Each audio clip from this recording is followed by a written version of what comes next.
दोस्तों नमस्कार, स्वागत है आपका यूट्यूब चैनल एबी टेक में। देख लेते हैं आज की महत्वपूर्ण खबरें। सबसे पहले देखिए अपडेट है कि यूपी के युवाओं को 9 सालों में 9 लाख नौकरियां दी योगी। मुख्यमंत्री योगी आदित्यनाथ ने कहा कि वर्ष 2017 से पहले उत्तर प्रदेश में युवाओं के लिए न रोजगार था और न पारदर्शी भर्ती प्रणाली। सरकारी नौकरियों पर एक परिवार का अधिकार था, बिना पैसे कोई काम नहीं होता था। उत्तर प्रदेश कभी बीमारू नहीं था। तत्कालीन सरकार की सोच व कार्यशैली बीमार थी। अब योगी जी ने कहा सब कुछ अच्छा उत्तर प्रदेश में। हमने पिछले 9 साल में 9 लाख छात्रों को नौकरियां दी हैं। 3.25 करोड़ से अधिक युवा व कारीगर रोजगार एवं स्वरोजगार से जुड़े हुए हैं। तो मुख्यमंत्री जी जो है बुधवार को विश्व युवा कौशल दिवस 2026 पर इंदिरा गांधी प्रतिष्ठान में आयोजित सम्मान समारोह में संबोधित कर रहे थे। इस दौरान उन्होंने ये बातें कही। नेक्स्ट अपडेट यहाँ पर देखिए कि सीजीएल 2026 भर्ती की कतार में 31 लाख बेरोजगार। कर्मचारी चयन आयोग की सबसे बड़ी भर्तियों में से एक combined graduate level CGL 2026 exam के लिए इस साल देश भर से तकरीबन 31 लाख बेरोजगारों ने दावेदारी की है। एसएससी की ओर से आरटीआई में दी गई जानकारी के अनुसार केंद्र सरकार के विभिन्न मंत्रालयों, विभागों और संगठनों में ग्रुप बी और ग्रुप सी के पदों के लिए 30,94,823 अभ्यर्थियों ने ऑनलाइन आवेदन किया है। लगभग 31 लाख आवेदन गए हैं और इसमें पदों की संख्या की बात करें तो लगभग पद हैं 12,256। 25 जून तक आवेदन मांगे गए थे। पहले चरण की कंप्यूटर आधारित परीक्षा जो अगस्त और सितंबर में प्रस्तावित है। फिलहाल यहाँ पर आंकड़ा देख लेंगे तो आपको पता चलेगा कि किस साल कितनी कितनी वैकेंसी आई है और कितने कितने लोगों ने यहाँ पर फॉर्म भरा है। तो पदों की संख्या यहाँ पर मेंशन है और आवेदकों की संख्या यहाँ पर मेंशन की गई है। अगर आप बारीकी से देखेंगे तो 2022 में पदों की संख्या है 36,016। सबसे ज़्यादा पद 2022 में आए थे और करीब 35 लाख छात्रों ने फॉर्म भरा था। उसके बाद 2024 में 17,000 ही वैकेंसी थी, लेकिन करीब 37 लाख छात्रों ने फॉर्म भरा था।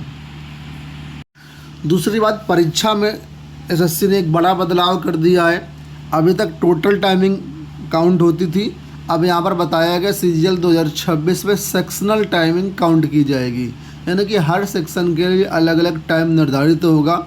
1 घंटे की परीक्षा में प्रत्येक 15 मिनट में 25 सवालों के जवाब देने होंगे। यानी 4 सेक्शन होंगे और चारों के लिए अलग अलग 15 मिनट की टाइमिंग यहाँ पर लगाई जाएगी। तो ये बहुत ही इम्पोर्टेंट चीज़ है। बिहार से अपडेट है कि सहायक प्राध्यापक संशोधित रिक्तियाँ जारी, 2,532 पदों पर ही बहाली होगी। बिहार राज्य विश्वविद्यालय सेवा आयोग ने नवगठित 211 राजकीय डिग्री कॉलेजों में संविदा के आधार पर सहायक प्राध्यापकों की संशोधित रिक्तियों की सूचना जारी कर दी है। पदों की संख्या घटकर अब 2,532 कर दी गई है। आपको बता दें इस भर्ती के 3,687 पदों के लिए ऑनलाइन आवेदन लिए गए थे, लेकिन अब पदों की संख्या यहाँ पर कम कर दी गई है। तो फिलहाल इतने ही पदों पर अब बहाली होगी, भर्तियाँ होंगी। यूपी टीजीटी भर्ती को लेकर के अपडेट है। विवादित प्रश्नों पर आज फिर सुनवाई।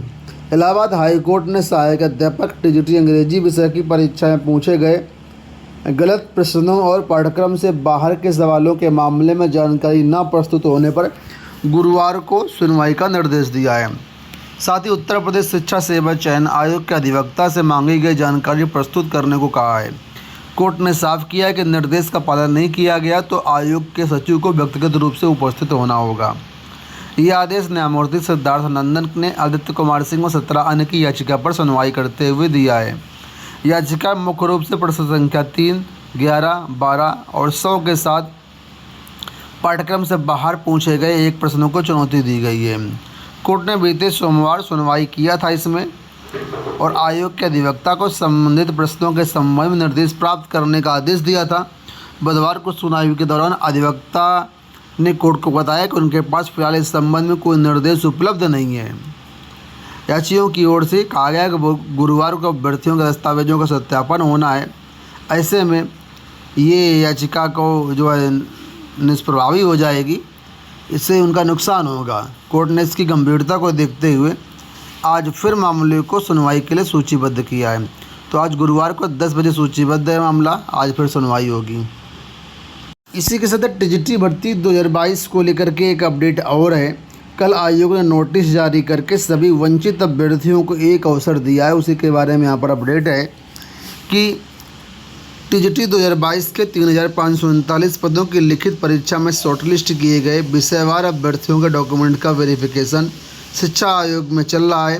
कुल 15 विषयों में से 12 विषयों के अभ्यर्थियों के डॉक्यूमेंट का वेरिफिकेशन कार्य पूर्ण हो गया है, लेकिन इस अवधि में कुछ विषयों के में कई अभ्यर्थी किसी कारणवश अनुपस्थित रहे हैं। तो ऐसे में उनकी ओर से दिए गए प्रत्यावेदन पर विचार करते हुए आयोग के अध्यक्ष डॉक्टर प्रशांत कुमार ने वंचित सभी अभ्यर्थियों के डॉक्यूमेंट वेरिफिकेशन के लिए एक अंतिम अवसर दिया है। 17 जुलाई को सभी अभिलेखों के साथ सत्यापन के लिए अभ्यर्थी उपस्थित हो सकते हैं। तो जिसका भी डॉक्यूमेंट वेरिफिकेशन टीजीटी में रह गया है, छूट गया है, वो सभी अभ्यर्थी 17 जुलाई को आयोग में जाकर के अपना डॉक्यूमेंट वेरिफिकेशन करवा सकते हैं। एक अंतिम मौका आप सभी को है। इसमें बताया गया कि जो भी अभ्यर्थी उपस्थित नहीं हुए हैं वह सभी आयोग की वेबसाइट से अपना जो लेटर है वो डाउनलोड करके 17 जुलाई को सभी डॉक्यूमेंट्स के साथ उपस्थित हों। यहाँ देखिए अपडेट है कि बेसिक शिक्षा कर्मियों को एसबीआई में खाता बदलते ही मिलेंगे बीमा और अन्य लाभ। जितने बेसिक शिक्षा के शिक्षक हैं स्थायी संविदा, अभी तक अगर उनका खाता किसी दूसरे बैंक में है तुरंत एसबीआई में ट्रांसफ़र करवा लें। अगर आप ट्रांसफ़र करवा लेते हैं तो बीमा सहित कई लाभ आपको मिलेंगे। यूपीटीटी को लेकर के यहाँ पर देखिए अपडेट है और शिक्षक भर्तियों को लेकर के अपडेट है कि शिक्षक अभ्यर्थी भी टीईटी ओएमआर सीट भरने में चूके, नहीं होगा मूल्यांकन। अभी हाल ही में यूपीटीटी परीक्षा का आयोजन किया गया था। इसमें बताया गया कि बड़ी संख्या में ऐसे शिक्षक अभ्यर्थी हैं जो कि यूपीटीटी की ओएमआर सीट नहीं भर पाए, सही से त्रुटियां कर दी।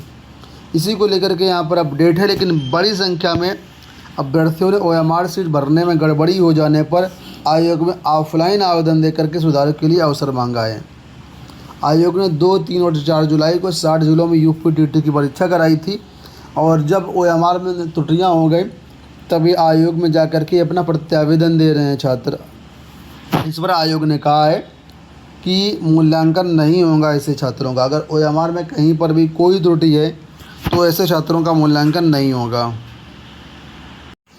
आपको बता दें कि इस यूपीटीटी के परीक्षा में करीब 50,000 से अधिक अभ्यर्थी ऐसे हैं जिन्होंने ओएमआर सीट में गलतियां करी और ये सीधे तौर पर बिना कॉपी चेकिंग के बाहर हो गए। ठीक है, सूत्रों के अनुसार जो जानकारी मिली है कि जनवरी से जुलाई के बीच जो परीक्षा कराई गई हैं इसमें 50,000 से अधिक ओएमआर ऐसी हैं जो कि त्रुटि है और ये सभी अभ्यर्थी जो हैं वो सीधे तौर पर बाहर हो चुके हैं। ये महत्वपूर्ण खुलासा जो है परीक्षा परिणामों और टीटी के बाद आयोग कार्यालय में प्रत्यावेदन से हुआ है। तो ये हाल है, लोग ओएमआर नहीं भर पा रहे हैं तो कैसे आगे क्या करेंगे। फ़िलहाल ओएमआर को लेकर के बहुत ही सख्त नियम है, कहीं पर भी कोई त्रुटि कर देते हैं तो आपकी ओएमआर नहीं जांची जाएगी। दोस्तों ये हो गई आज की सारी सूचनाएं। इस वीडियो में इतना ही। धन्यवाद, नमस्कार।